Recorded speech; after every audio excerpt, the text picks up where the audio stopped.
What's up, everybody? Today we have 4 TTMs to go through, combined with the 5 I got earlier in the week. That makes 9, so pretty decent week. Let's get to them. First one coming out of Kansas City. We have Mr. Steve Renko. Got him on the 70. We get him on the 74. And we got him on the 81 for the set. I think I like this 74 the best. So we got 3 of 3 back from Steve. No fee. Took 26 days.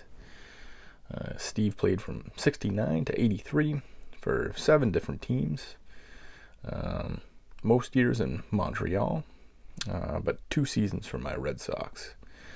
Finished up with a 3.99 ERA and about 2,500 innings pitched, and he totaled 1,455 strikeouts, and that's 239th all time for a pitcher, which is pretty awesome. You know, Steve Renko, probably not a household name, but to be a top 250 strikeout pitcher of all time, you know, it's something to at least tell the grandkids. It's pretty cool, I think. A lot of pitchers to be a top 250 in anything, pretty cool. Next one out of San Bernardino, California. We have Mr. Jack Brohammer. Got him also on the 74.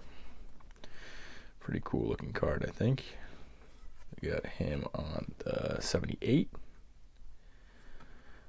the 79, and the 81 for that set I'm working on. He also sent, looks like a business card with, it's a Bible verse, not familiar with, but if you know what it is, let me know. Let me know what it's about. So we got 4 out of 4 from Jack. No fee, took 22 days. Jack played from 72 to 80. He played for Cleveland, Boston, and the Chicago White Sox. Finished up with a 245 batting average, 30 home runs, and 227 RBIs. Pretty solid utility guy. He was nicknamed Scrappy Jack, so that's a pretty cool nickname. Here's a bar trivia that I thought was pretty cool about Jack. He is the only player in MLB history to ever hit a home run wearing shorts. And if you're not familiar with that, it was the 1976 season for the White Sox. They had an alternate uniform that included shorts. It was the idea of the owner, Bill Veeck. And by all accounts, Veeck was a pretty interesting guy, and he was always kind of pushing the boundaries. And one other instance that I was reading about, he tried to buy the Phillies, apparently. And his plan was to fill the roster with Negro League players.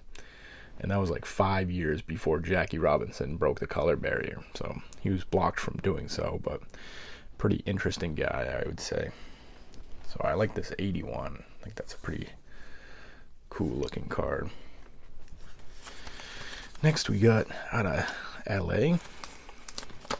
We got Mr. Benny Daniels. Some sweet vintage here. We got him on the 58. A little off center there, but hey, what can you do? Cool looking signature.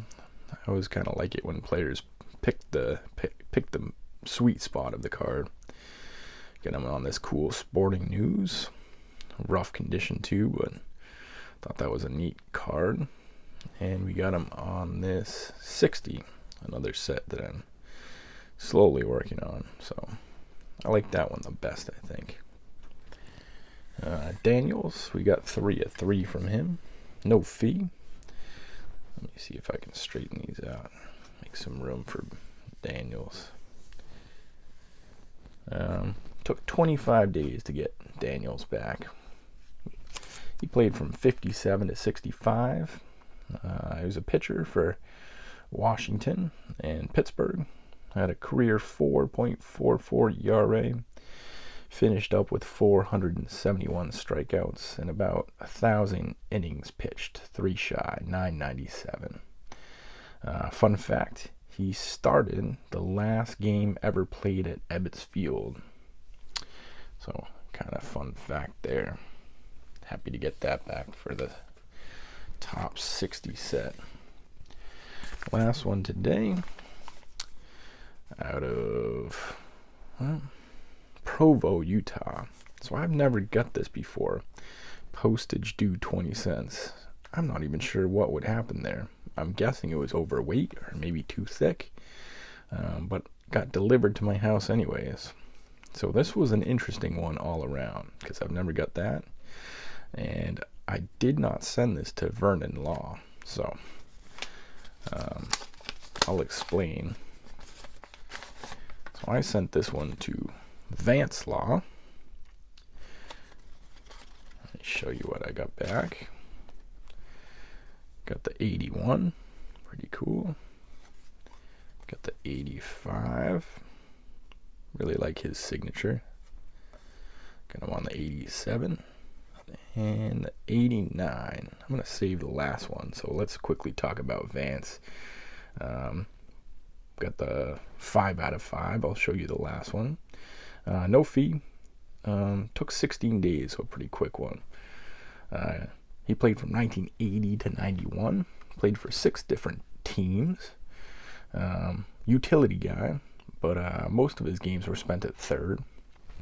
Finished up with a 256 batting average, 442 RBIs, and 71 homers. He made the All-Star team in 1988, and a cool fact, I thought, he pitched 7 emergency relief pitching appearances. So he actually finished up with a career ERA of 3.38 in a total of 8 innings pitched. So that's a pretty high amount actually for a non-pitcher. That 7 relief spots is pretty high. So the interesting one about this is I sent out this father-son card from the 85 set, and this one was on top, and I confused myself. I said, did I accidentally send this to Vern? But I think what had happened is I think they both live in Provo, so Vance probably brought it over to his dad's house, Vern, who signed it with some inscriptions there. Pretty cool. Cy Young, World Series champs, 1960. So pretty awesome. And I know this because space these out. Got to get better at spacing these out. I feel like I spend half my videos spacing cards so we can see them all. Push them way far back. There we go. So I got this letter from Vance Law. And pretty much it says, just want to remind you that I do charge a fee. He never mentioned that Vance gave him the card, so I feel a little bad because I was intending in my letter to Vance. I said I'm planning on sending this one to your father, so I guess he cut out the middleman. But he's saying his son has leukemia, unfortunately, for the second time, and it's been a pretty big financial burden. So he's charging $8 per autograph. So I intended to send it out with the fee, but I'm gonna have to pick up a few more Vance Law cards, not Vance, but Vern Law cards, and send them out to Vern. And maybe I'll probably toss in the extra $8 that I would have spent to send this one out for his son. So guys, let me know what you could think. Pretty cool surprise getting the Vern and Vance on that one. Which one was your favorite? All right, appreciate it. Thanks for watching.